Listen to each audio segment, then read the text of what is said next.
Assalamualaikum warahmatullahi wabarakatuh. Salam sejahtera untuk kita semuanya.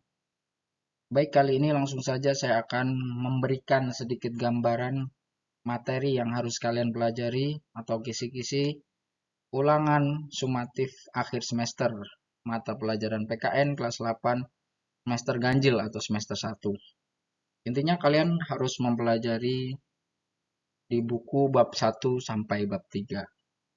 Untuk lebih jelasnya, langsung kita simak penjelasan berikut ini. Yang pertama yang kalian harus pelajari bab 1, yaitu Pancasila dalam kehidupan bangsaku. Yang pertama, Pancasila sebagai dasar negara.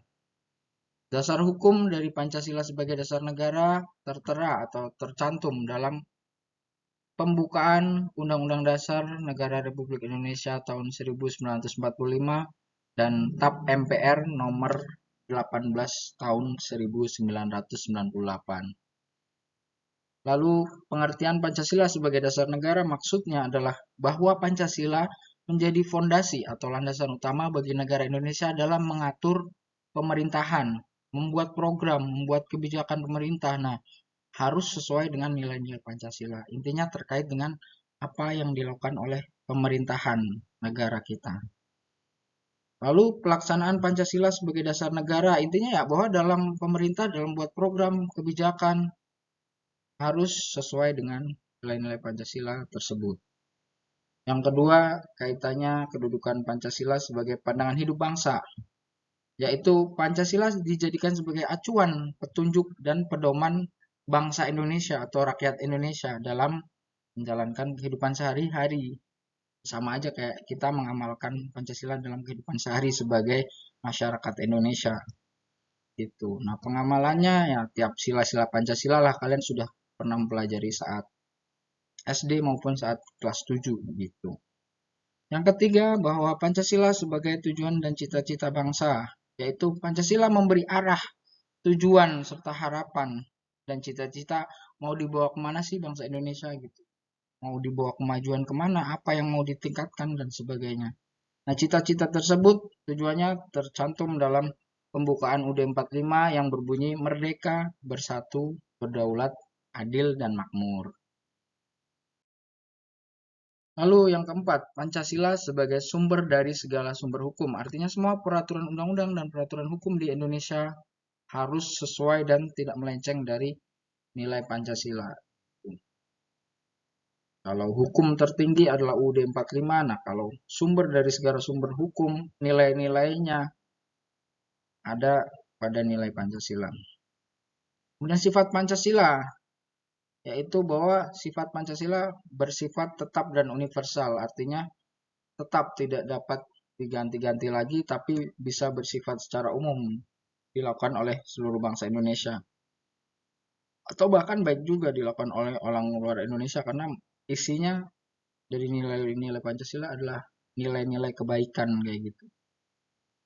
Lalu yang kelima, Pancasila sebagai kepribadian bangsa. Maksudnya apa? Maksudnya bahwa nilai-nilai Pancasila sebagai cerminan jati diri, karakter, dan identitas kita sebagai bangsa Indonesia, sebagai rakyat Indonesia. Yang membedakan kita dengan orang-orang dari bangsa lain itu apa? Nah, salah satunya dengan kita memiliki kepribadian yang sesuai dengan nilai-nilai Pancasila. Gitu. Lalu yang keenam, tentang sejarah perumusan dan pengesahan Pancasila. BPUPK atau Badan Penyelidik Usaha-Usaha Persiapan Kemerdekaan berperan dalam merumuskan dasar negara. Pada sidang pertama BPUPK, tokoh yang mengusulkan rumusan dasar negara antara lain Muhammad Yamin, Soekarno, dan Supomo. Lalu tokoh yang mengusulkan nama Pancasila sebagai nama dasar negara adalah Insinyur Soekarno, yaitu pada tanggal 1 Juni 1945. Maka dari itu, setiap tanggal 1 Juni kita selalu peringati sebagai hari lahir Pancasila. Lalu PPKI atau Panitia Persiapan Kemerdekaan Indonesia berperan dalam mengesahkan Pancasila sebagai dasar negara. Kalau BPUPK tadi perannya dalam merumuskan, nah mengesahkannya PPKI. Disahkan pada sidang PPKI pada tanggal 18 Agustus 1945. Lalu bab kedua, pedoman negaraku. Yang harus kalian pelajari pertama adalah tentang konstitusi. Apa sih konstitusi? Konstitusi adalah berasal dari kata bahasa Inggris constitution dan bahasa Belanda constitutie. Atau si penyebutannya gitu kali, mungkin saya bacain sesuai tulisannya aja. Yang artinya adalah hukum dasar. Ya, hukum dasar negara Indonesia apa? UUD 45 sebagai konstitusi. Yaitu hukum dasar yang dijadikan pegangan dalam penyelenggaraan suatu negara. Jenis konstitusi, ada konstitusi tertulis, yaitu bentuknya tertulis lah, konstitusi atau hukum dasar tersebut bentuknya tertulis. Contohnya Undang-Undang Dasar Negara Republik Indonesia tahun 1945, tentunya yang ada di Indonesia. Lalu konstitusi tidak tertulis atau biasa disebut dengan konvensi, merupakan sebuah kebiasaan ketatanegaraan. Nah, contohnya adalah pidato presidenan, hukum adat, dan lain sebagainya. Lalu yang kedua, tentang perumusan UUD NRI tahun 1945 yang adanya pada saat sidang kedua BPUPK yang dilaksanakan pada 10-17 Juli 1945. Isi utama dari sidang kedua BPUPK adalah merumuskan isi UUD 1945, yaitu isi pasal-pasalnya gitu, adanya di sidang kedua BPUPK. Lalu panitia yang dibentuk pada saat sidang kedua BPUPK antara lain ada panitia hukum dasar, panitia keuangan dan ekonomi, panitia pembelaan tanah air, dan panitia kecil nyusun UUD.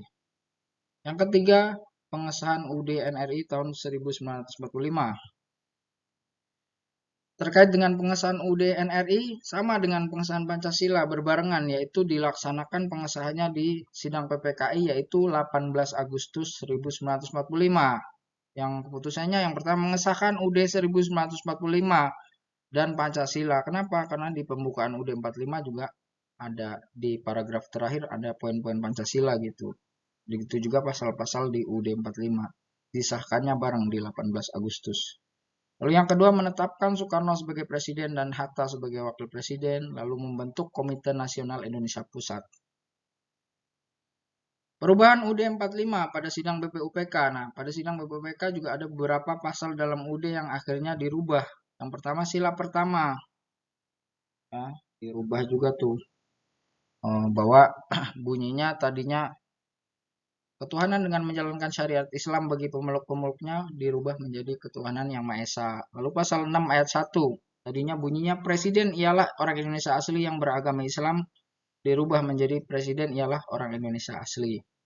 Lalu pasal 29 ayat 1 tadinya berbunyi negara berdasarkan atas ketuhanan dengan menjalankan syariat Islam bagi pemeluk-pemeluknya, diganti menjadi negara berdasarkan atas ketuhanan gitu.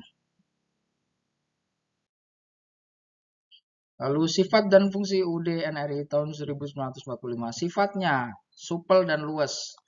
Kalau tadi kan sifat Pancasila tuh tetap dan universal. Nah, kalau UUD 45 supel dan luas artinya ya bisa fleksibel, masih bisa dimungkinkan dirubah dan menyesuaikan perkembangan zaman. Lalu fungsi dari UUD NRI antara lain sebagai alat kontrol untuk bisa mengontrol dari peraturan undang-undang yang ada di bawah UUD NRI. Yang kedua, pedoman mengatur kehidupan masyarakat atau peraturan-peraturan hukum di masyarakat, lalu juga sebagai pedoman dalam menyusun undang-undang. Nah kan UUD NRI kedudukannya dalam hierarki perundang-undangan adalah dasar hukum tertinggi, jadi menjadi pedoman untuk menyusun aturan hukum gitu. Kemudian perubahan UUD NRI tahun 1945, pergantian Undang-Undang Dasar. Nah, kita pernah mengalami pergantian Undang-Undang Dasar. Yang pertama di awal kemerdekaan kita menggunakan UUD 1945, lalu yang kedua di tahun 1949 sampai 1950 kita pernah menjadi negara serikat, jadi undang-undangnya memakai konstitusi RIS atau Republik Indonesia Serikat.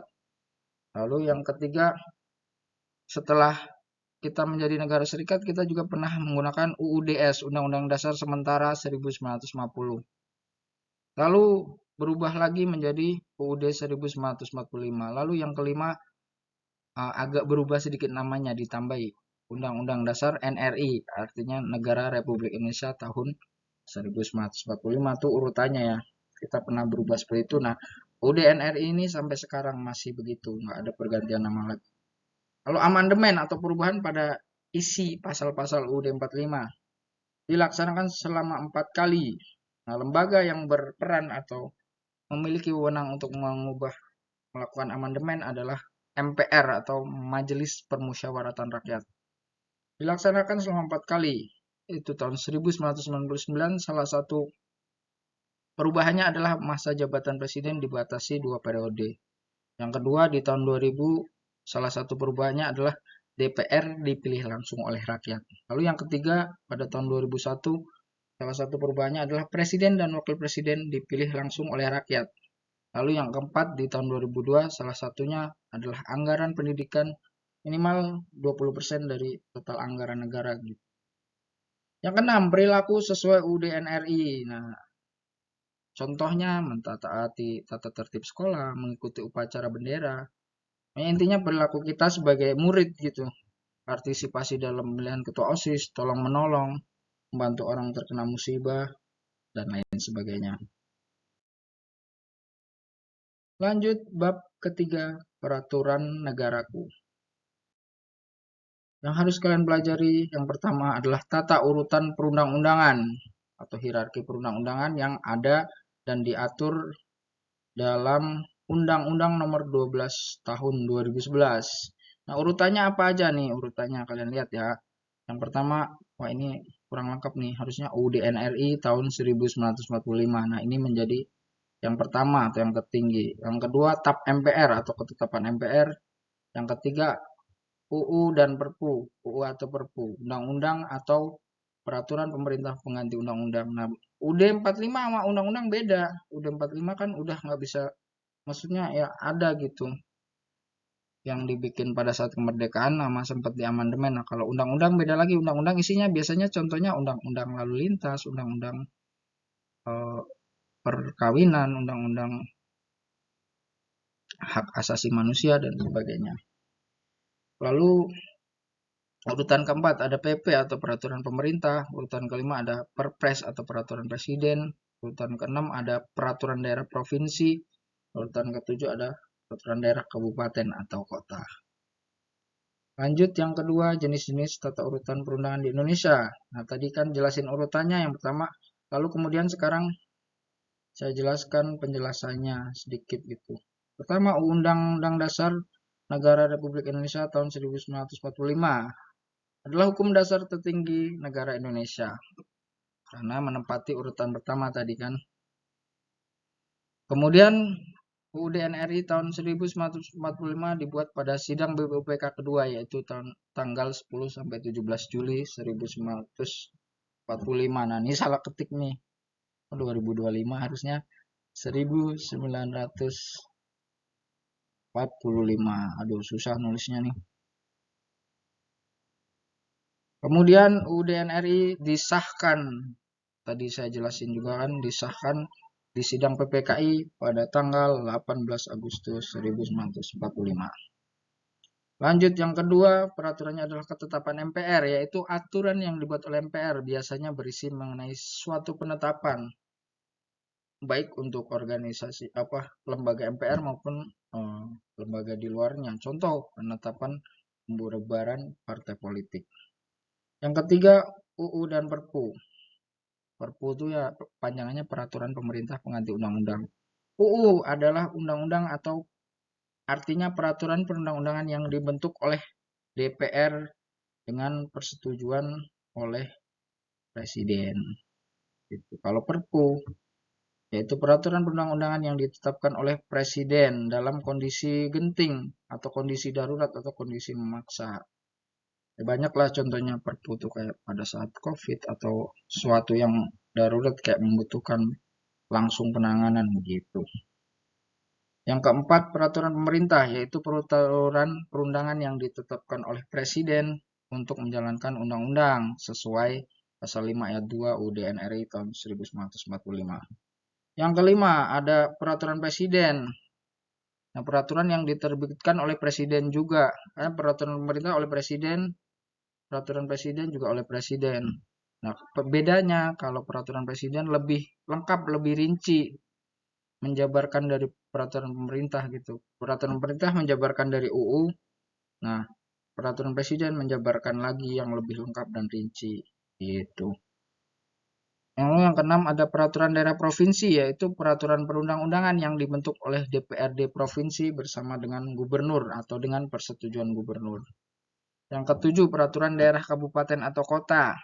Nah, sebuah kabupaten kan dipimpin oleh seorang bupati, sebuah kota dipimpin oleh wali kota. Nah, perda kabupaten atau kota yaitu peraturan perundangan yang dibentuk oleh DPRD kabupaten atau kota bersama dengan persetujuan bupati atau wali kota. Itu. Nah, kalau perda baik itu provinsi maupun kabupaten kota ya biasanya mengurusi hal-hal yang nggak jauh-jauh dari peraturan pariwisata, retribusi daerah, parkir, terus pengelolaan sampah di daerah itu dan sebagainya. Lanjut berikutnya. Nah, tata urutan peraturan perundangan. Nah, kurang lebih gini nih. UUD 45 itu yang dulu yang menyusun adalah tokoh bangsa Indonesia sebelum kemerdekaan. Nah, yang berhak atau mempunyai wewenang untuk melakukan amandemen atau perubahan adalah MPR. Lalu MPR dibuat oleh PR. Lalu undang-undang atau Perpu dibuat oleh DPR dengan persetujuan presiden. Cuma bedanya Perpu di saat keadaan genting. Lalu peraturan pemerintah dibuat oleh presiden. Peraturan presiden dibuat oleh presiden juga, cuman perpres atau peraturan presiden bersifat lebih lengkap, lebih rinci. Kalau peraturan pemerintah hanya secara umum gitu. Perda provinsi yaitu DPRD daerah provinsi dengan persetujuan gubernur. Kalau perda kabupaten atau kota dibuat oleh DPRD kabupaten atau kota, disetujui oleh bupati atau wali kota, gitu ya. Ntar kalian pahami lagi. Nah, itu aja materi yang harus kalian pelajari dengan sebaik-baiknya untuk menghadapi sumatif akhir semester 1 ini, khususnya mata pelajaran PKN kelas 8 di semester 1. Semangat semuanya, mudah-mudahan semuanya berjalan dengan lancar. Jangan lupa untuk selalu menerapkan kejujuran. Terima kasih. Mohon maaf apabila ada kekurangan. Sekian dari saya. Wassalamualaikum warahmatullahi wabarakatuh.